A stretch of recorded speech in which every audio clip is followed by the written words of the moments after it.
Entonces, para el origen de la vida se crearon cuatro teorías que son las más importantes. La primera es la teoría creacionista, en el cual pues dicen que un ser supremo nos creó a todos. Y acá tenemos a Jesucito, ¿verdad? Todo feliz, que es ya sea la religión católica, cristiana, y luego tenemos otras religiones, Buda, bueno, lo que sea, la religión que sea, consiste en que cualquier ser supremo nos creó a todos. Luego tenemos otra teoría que es la generación espontánea. Esta es pregunta de examen, chicos, así que presten atención, ¿ok? Entonces, la teoría de generación espontánea en realidad consistía en que decía que se puede generar vida a partir de materia sin vida. Eso realmente se desmintió totalmente. ¿Por quién? Por Francisco Redi. Pregunta de examen. ¿Quién desmintió a la teoría de la generación espontánea? Francisco Redi. ¿Y cómo la desmintió? Pues facilito. Puso en un frasco una carne, como pueden ver acá, y en otro frasco puso otra carne. La diferencia es que cada uno lo va a estar abierto y cerrado, va a estar abierto y cerrado.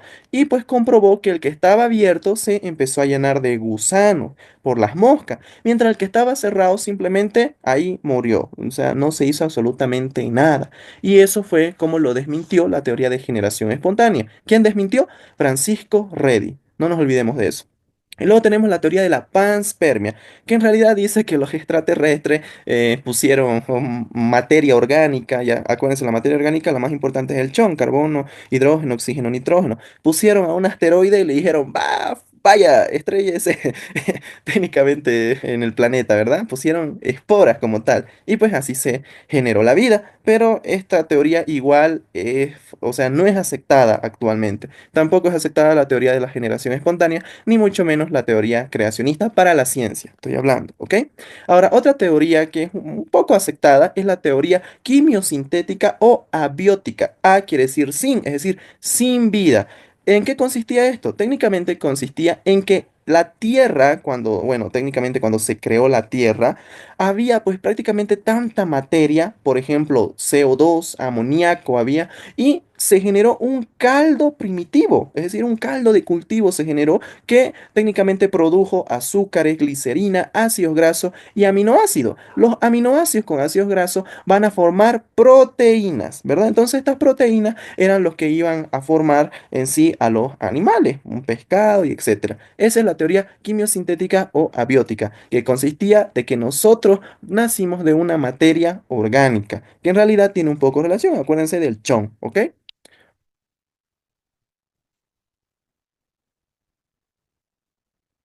Ahora tenemos la teoría, bueno, más preguntada, ¿no? La teoría de Charles Darwin, ¿ok? Entonces, ¿quién es Charles Darwin? En realidad era un navegador que vino directamente a Sudamérica, se instaló en Ecuador junto con su barquito Bugle, ¿ok? Y se dedicaba en realidad a investigar animales y etcétera. Ahora, ¿qué fue lo importante? Lo importante de Charles Darwin en su viaje fue que él se dio cuenta de que los animales eran diferentes en cada región. En Europa, no era lo mismo que en Latinoamérica, pero tenían cierta similitud. Eso era lo que se dio cuenta Charles Darwin en las Islas Galápagos, ¿ok? Pregunta examen, ¿dónde hizo su investigación Charles Darwin? En las Islas Galápagos. Así preguntan cositas tontas. Ahora, Charles Darwin, una vez que se dio cuenta de eso, también había investigado lo mismo Guayase. Guayase hizo otra investigación por su cuenta en otra región y le envió una carta, oye, ¿sabes qué? Mis investigaciones concuerdan con los tuyos. Hagamos un remix, en otras palabras, ¿no? Le dijo, hagamos una investigación entre los dos. Y así fue que en 1858 nació la teoría de la evolución, por ejemplo, llamada selección natural. Entonces, la selección natural es la más importante. ¿Por quién fue NASA? Bueno, ¿por quién fue creada? Por Charles Darwin y por Wallace, ¿ok? Es lo más importante. ¿Cómo se creó la teoría de la selección natural? Por Charles Darwin y por Wallace. Es lo más importante. ¿En qué año? En 1858. ¿Ok? Entonces, ¿en qué consistía esta teoría? Es facilito. Si dice selección, quiere decir que va a seleccionar a quiénes, a cuál organismo vivo o lo que sea animal, quién va a ser el idóneo. Ahora, natural quiere decir que la naturaleza va a escoger a quién. Entonces, los seres vivos va a ir cambiando poco a poco a través del tiempo. En otras palabras, dice que nosotros vinimos de un ser vivo. Así, dice que nosotros vinimos de un ser vivo y de este ser vivo, ya sea el pescado, por ejemplo, de este ser vivo fuimos evolucionando de acuerdo a nuestras actitudes. Por ejemplo, les voy a poner un ejemplo facilito. A ver, si nosotros, a ver, Un Canva, un Canva está en Santa Cruz y él ya se adaptó, en otras palabras, a ese clima. Al clima, bueno, hace un montón de calor, peor en el Beni, hace un montón de calor ese clima. En cambio, si ese Canva vos lo mandás a una guerra a Potosí con la misma ropa que tiene, se va a morir de frío y no va a aguantar. A eso se refiere, que la naturaleza lo selecciona y él se adapta. A eso se refiere. Por eso un Camba y, por ejemplo, la región del Chapaco, por ejemplo, tienen similitud, si ambos son seres humanos, pero tienen diferentes costumbres, diferente adaptabilidad. Ah, es lo mismo con los animales. Les voy a dar otro ejemplo. Por ejemplo, les voy a dar los ratones. Pongan ustedes a cuatro ratones en un desierto. Ahora, ¿qué ratón va a sobrevivir más? De acuerdo a la característica. Si es un ratón pequeñito, se va a morir. Si es un ratón grande, también se va a morir porque va a necesitar alimento. El que va a resistir va a ser el ratón mediano, que va a tener bueno, un metabolismo equilibrado. A eso se refiere la teoría de la selección natural. Ahora vamos a ir al siguiente. Ahora, Charles Darwin, acuérdense, en 1858 se unió a Wallace para hacer esa teoría, pero él solito dijo, no, no, no, en 1859 él creó su propio libro. Y acá hay otra pregunta, ¿quién creó el libro del origen de las especies? Charles Darwin, ¿ok? No se olviden, Charles Darwin. ¿Y quién hizo la teoría de la selección natural? Charles Darwin y Wallace, en 1858. Ahora, como les dije, la selección natural consiste en que los seres vivos mejor adaptados van a sobrevivir. A eso me referí. Un Camba en Santa Cruz va a sobrevivir, pero si vos lo mandás a Potosí, que hace un montón de frío, a una guerra, con la misma cantidad de ropa, todo eso se va a morir. ¿Por qué? Porque no está acostumbrado al frío. ¿Ok? Y eso en realidad fue lo que pasó, ¿no? En la guerra del Pacífico. Si leen un poco de historia. Ahora, y bueno, los menos adaptados van a morir. Y acá tenemos un ejemplo de lo que son las jirafas. ¿Ok? Entonces técnicamente menciona que las jirafas con cuello más largo son pues las que sobreviven y las que tienen cuello cortito pues no pueden comer y mueren. A eso se refiere. ¿Ok? Las características favorables se van a heredar de generación en generación. Es decir, en otras palabras dice que si una jirafa tiene un cuello sumamente largo, esto lo va a heredar a su generación. Pero esto es completamente falso ya que estas características no se heredan. ¿Ok? No se heredan, por ejemplo, yo, digamos, o sea, yo sé jugar muy bien fútbol, a eso me refiero, yo sé jugar muy bien fútbol, pero mi hijo no significa que juegue muy bien fútbol, tal vez él sepa jugar súper voleibol, a eso se refiere, ¿ok?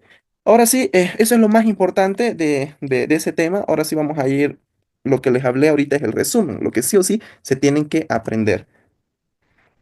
Ahora les voy a compartir pantalla del tema.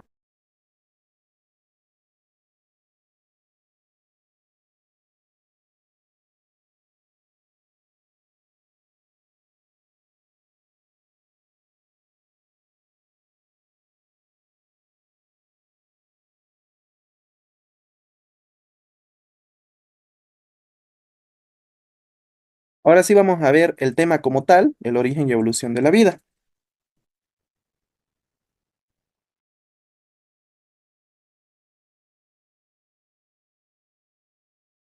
Entonces, acá vamos a mencionar rapidito, ¿no? Teoría sobre el origen de la vida. Tenemos la teoría creacionista, que les dije que somos creados por un ser supremo.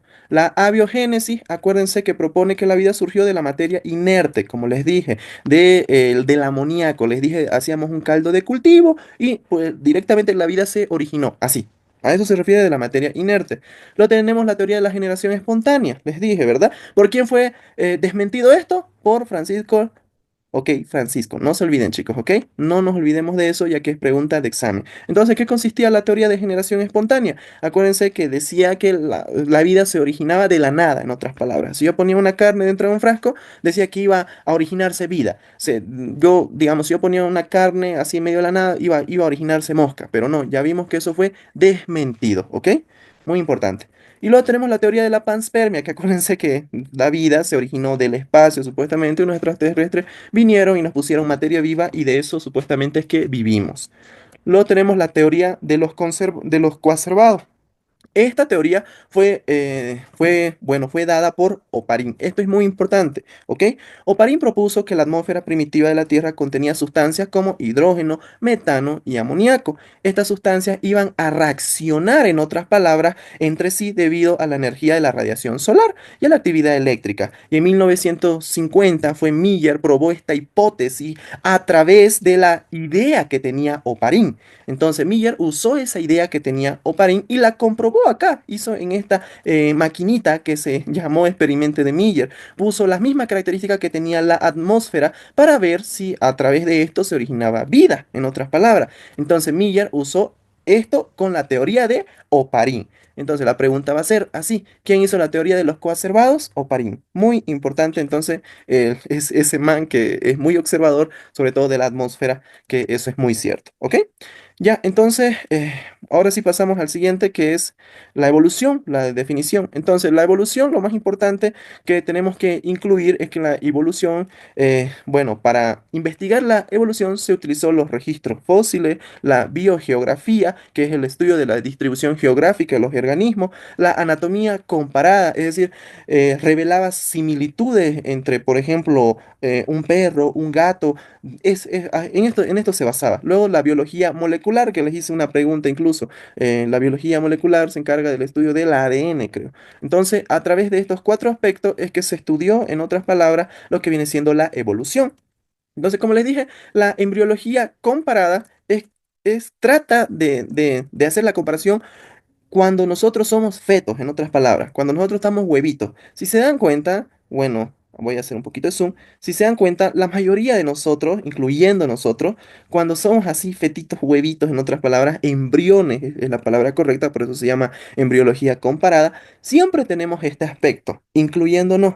¿Ya? Entonces, todos tenemos este aspecto al nacer, todos. Pero ya después de eso nos vamos desarrollando. Entonces acá se crea un pájaro, mira, acá crea otras cosas y nosotros a partir de esto igual nos vamos desarrollando y pues vamos a nacer, ¿ok? Por eso es que salió otra teoría de que todos nacemos de los peces igual, ¿no? Que esa teoría también no es aceptada. Ahorita les voy a decir cuál es la teoría más aceptada a nivel científico, ¿ok? Entonces, aquí está el embrión humano. En realidad, esto está mal la diapositiva, ¿no? Ahorita lo que está mostrando acá como tal es el cigoto, cómo se está dividiendo, porque el embrión en realidad es como esto, como les dije, así somos los embriones, ¿ok? Así son. Luego vamos a ir evolucionando, bueno, evolucionando, vamos a ir desarrollándonos y nos vamos a convertir en fetos. O luego tenemos la teoría de Lamarck, que es pregunta de examen. ¿Se acuerdan? Acá una jirafita. Se parece mucho a la teoría de Charles Darwin. ¿Se acuerdan? Pero que vamos a diferenciarlo como la teoría de Charles Darwin y teoría de Lamarck no se parecen en nada. ¿Ok? Eso quiero que recalque. La teoría de Lamarck se basa en lo siguiente. Dice que las jirafas, en otras palabras, para que ellas coman, sí o sí necesitan tener un cuello largo. Siempre necesitan tener un cuello largote para que puedan comer. Entonces, estas características son heredados a sus hijos. Por ejemplo, viene a ver, imagínense con su amiga, ¿no? Su amiga es bien chiquitita, o sea, súper chiquitita, mide 1,52. Y alguien le dice, oye, vení, vas a jugar básquet. Le dice. Hace ya, crece 1,50, 1,55 crece, creció 3 centímetros, ¿ya? Y después dice, ya, jugar un poquito más, 1,56 ya. Pero no creció tanto, entonces, ¿qué hace ella? Pues hay plata, se hizo una operación en las piernas, listo, se hizo un implante y se alargó las piernas y ya aumentó a 1,65. Ya, y ella decide tener un hijo, ¿no? Con una persona igual a su tamaño y su hijo nace igual con 1,52. A eso me refiero, que ella hizo de todo para crecer, pero no heredó esos rasgos a sus hijos, ya que eso lo adquirió. Ahora, ¿cómo lo vamos a diferenciar con la teoría de Charles Darwin? Acuérdense, Darwin decía que esto ellos lo hacían para sobrevivir. Sobrevivir. Entonces, si por ejemplo los pingüinos, está claramente, ¿no? En el Polo Norte, por ejemplo, Polo Norte, Polo Sur, los pingüinos se adaptaron ellos, se adaptaron para aguantar el frío. Y una vez que ellos se adaptan para sobrevivir, es que eso se va heredando a las demás generaciones. ¿Ok? En cambio, Lamar, en otras palabras, decía que si yo tengo una costumbre de, por ejemplo, de comer mucho chocolate, mi hija va a tener eso. A eso se refiere. ¿Ya? En cambio, Darwin decía de la sobrevivencia, ¿ok? Por eso decía, los más adaptados sobreviven y los que no se adaptan, pues se mueren. Ahí está. Eso quiero que diferencien muy bien. Cuando ustedes lean sobrevivencia o adaptabilidad, 100% que habla de la teoría de Charles Darwin. Pero cuando ustedes vean que se basa en características de costumbres, en otras palabras, sí o sí es la mar. Generalmente el ejemplo clásico que ponen es de la jirafa en la mar. Entonces, cuando ustedes vean jirafa y que, bueno, la jirafa alargó su cuello, pero su hija no heredó esos rasgos, entonces es la mar. A eso se refiere, ¿ok? Y bueno, como les dije, la teoría de Darwin se basó en variación sobre producción y la selección natural. Les dije, la selección natural es que la naturaleza selecciona qué personas, qué seres vivos van a vivir. Los mejores adaptados tienen más probabilidades de sobrevivir y reproducirse. Les dije, así diferenciamos con la teoría de Lamarck, que esta absolutamente no es para nada aceptable, para nada. Ya les dije ese ejemplo. Si a mí me gusta, por ejemplo, el básquetbol, soy muy bueno haciendo básquetbol, pero eso yo no voy a heredar a mis hijos. A eso se refiere. En cambio, si yo, por ejemplo, me voy al Polo Norte, no sé, desarrollo una capa protectora que me protege, mutó mi célula, es decir, cambió mi ADN genético para que yo sobreviva, ahí es una teoría de Charles Darwin. Por eso, esta es más aceptada que la Lamarck, es más aceptada, ¿ok? Luego tenemos la teoría sintética de la evolución. Esta teoría sintética se basa en la mutación, en la recombinación genética y en la selección natural. En otras palabras, la teoría sintética de la evolución es también conocida como la teoría moderna. Pregunta examen. La teoría moderna es también conocida como teoría sintética de la evolución. En otras palabras, es, por ejemplo, ustedes imagínense que esta teoría se creó por alrededor de los años 1850 y en 1958 utilizaron los principios de Darwin con la ciencia actual. Eso es la teoría sintética de la evolución. Usó los principios de Darwin y lo combinó con la genética, con los conocimientos actuales que tenemos de la ciencia. Y se basó en los tres procesos. Mutación, ¿qué quiere decir mutación? Ya, para que ustedes entiendan, la mutación va a ser el cambio de tu material genético. Es decir, por ejemplo, yo estoy comiendo, ¿verdad? O sea, a ver, un ejemplo más claro. A mí me encanta mucho el chocolate, ¿verdad? Mucho el chocolate. Pero en mi casa no hay chocolate, para nada. Y yo odio, no sé, odio el pan, lo detesto. No me gusta. Pero después no hay comida, para nada. No hay nada de comida. Y solo voy a tener pan. Y voy a tener que comerlo. Va a llegar un tiempo donde me va a gustar. Cambié. Algo que a mí no me gustaba, me gustó. A eso se refiere la mutación. Algo que en tu gen no estaba, es decir, que en tu cuerpo, que tus células no tenía, de repente lo tienen. Ah, ahí está la teoría de Charles Darwin. Cuando una persona, un ser vivo, se adapta a un clima que no es de su especie, bueno, que no es favorable para él, sus células mutan porque quiere sobrevivir. Las mías, en otras palabras, les dije mutaron. Bueno, el mío no mutó, ¿no? Pues si no, me adapté al sabor, pero es un ejemplo. Las mías supuestamente mutaron para que me guste. A eso me refiero. Y luego, una vez que se produjo la mutación, va a haber la recombinación genética, es decir, se van a transmitir esos genes a mis descendientes, ¿ok? Por ejemplo, si yo en el frío desarrollé, como les dije, una capa protectora, eso recién voy a heredarlo, ¿ok? ¿Por qué? Porque yo eso lo hice para sobrevivir. ¿Ok? Y bueno, tenemos la selección natural que les dije que la naturaleza escoge, en otras palabras, a qué personas pueden sobrevivir o qué seres vivos, ¿ok? Y bueno, en otras palabras, el mecanismo de la evolución se basa en los siguientes aspectos. En la selección natural, en la mutación, que les dije, la mutación es el cambio de tu material genético. Y también deriva de la genética. ¿Qué es la genética? Como les dije, es la ciencia que estudia los genes. ¿Qué son los genes? Son unidades muy pequeñitas y el ejemplo más clásico es ADN, ARN. El ADN es el que transmite nuestra información genética, ¿ok? Y el ARN, como les dije, el ARN usa bastante ¿a quién? Al ribosoma. ARN, ribosoma, porque el ARN se encarga más que todo de la síntesis de proteína. Por eso es que no es fundamental para la transmisión de la herencia, pero el ADN sí. El ADN sí es importante para la transmisión de la genética, ¿ok? Y luego el flujo genético, que es el intercambio de genes entre poblaciones debido a la migración. Es decir, si ese Canva que se adaptó, digamos, al clima frío, ¿verdad? Vuelve a su región, ¿no ve? Vuelve a Santa Cruz. Y una vez que cuando ya haya un clima frío allá, y él ya se reprodujo con otra persona, sus hijos van a tener esa adaptabilidad y van a sobrevivir a ese frío. Eso es el flujo genético. Y la especiación es el proceso de formación de nuevas especies a partir de una especie original. ¿Se acuerdan de esto? Esto es de Charles Darwin, que decía que nosotros venimos de una especie, ¿ok? Ya sea del pescadito, imagínense. Nosotros venimos todos del pescadito y fuimos evolucionando así, pero de una sola especie, ¿ok? Y todos nos fuimos adaptando de acuerdo a nuestras necesidades, acuérdense, ¿ok? Y bueno, la evolución humana. La evolución humana se caracteriza por varios rasgos. Por ejemplo, tenemos la postura erecta, ¿ok? Y el cerebro desarrollado. Ahora, yo les pregunto a ustedes, cualquiera me puede responder en audio. ¿Ustedes piensan que tener un cerebro más grande nos hace ser más inteligentes? Solo digan sí o no. Sí, No, sí, Ya, sí, dicen sí, muy bien, ya, me alegra su participación. Pero la respuesta es no. ¿Por qué? Porque los dinosaurios tenían un cerebro súper, hiper, mega grande. Era muy grande su cerebro. Y no por eso eran inteligentes, no por eso llegaron a desarrollar civilizaciones como nosotros.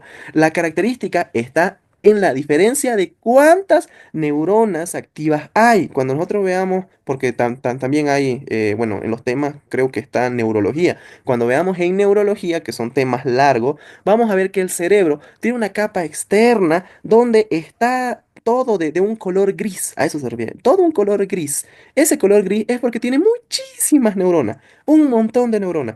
Y esas neuronas van a hacer sinapsis. ¿Qué quiere decir sinapsis? Se van a unir de una entre otras. Una entre otras. Van a hacer choques así. Y así se va a transmitir la información y esas neuronas se van a especializar. Y es así que existen los lóbulos del cerebro. Lóbulos del cerebro a nivel frontal, por ejemplo. Frontal en tu frente, eso quiere decir. Frontal en tu frente. ¿Y de qué se encarga este lóbulo frontal? Se encarga pues de los procesos matemáticos. Se encarga de tu personalidad. Incluso vamos a ver en la historia, cuando lleguemos a ese tema, vamos a ver de que hubo un paciente donde realmente se le metió una estaca a su lóbulo frontal y salió específicamente por su frente y cambió totalmente su personalidad. Él era una persona tranquila y llegó a ser una persona enojada, furiosa. Entonces, en otras palabras, lo que les digo es que el cerebro no importa el tamaño, sino de las neuronas activas que hay. Por ejemplo, pónganse ejemplo, a ver, no sé, una torta, digamos, una torta. No por ser más grande, significa que es más rica. Puede ser una torta pequeñita, pero que tenga mucho mejor sabor. Así que quítense esa, bueno, esa idea de que un cerebro más grande es mejor, ¿ok? Luego tenemos el uso de herramientas, ¿ok? Uso de herramientas, eso nos desarrolló ¿quién? Nuestro lóbulo frontal. El lóbulo frontal se encarga de, por el de procesos matemáticos, de razonar, de nuestra personalidad, por ejemplo. Mientras que el lóbulo temporal que está, bueno, ustedes tal vez no conocen el hueso temporal, eso ya lo vamos a ver luego. Ya en neurología les voy a explicar más bonito con imágenes y todo. Y luego con la cultura y sociedad, es decir, gracias a estos cuatro aspectos es que nosotros hemos evolucionado a través del Homo sapiens, ¿verdad? Entonces, en otras palabras, el origen de la vida va como en los Simpsons. ¿Se acuerdan de los Simpsons? No sé si han visto ese capítulo de que Homero nace de un pescadito. ¿Verdad? Pues sí, sí, sí, me acuerdo que hemos nacido de un pescadito, después fuimos evolucionando, fuimos como una especie de lombriz, luego llegamos a hacer esto.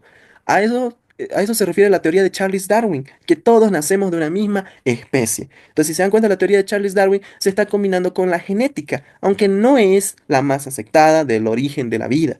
La más aceptada, según la ciencia, yo sé que ustedes habrán escuchado esto, es la teoría del Big Bang. ¿Ok? Así de simple. La teoría del Big Bang, hubo una explosión, ¡boom! Y se originó la vida.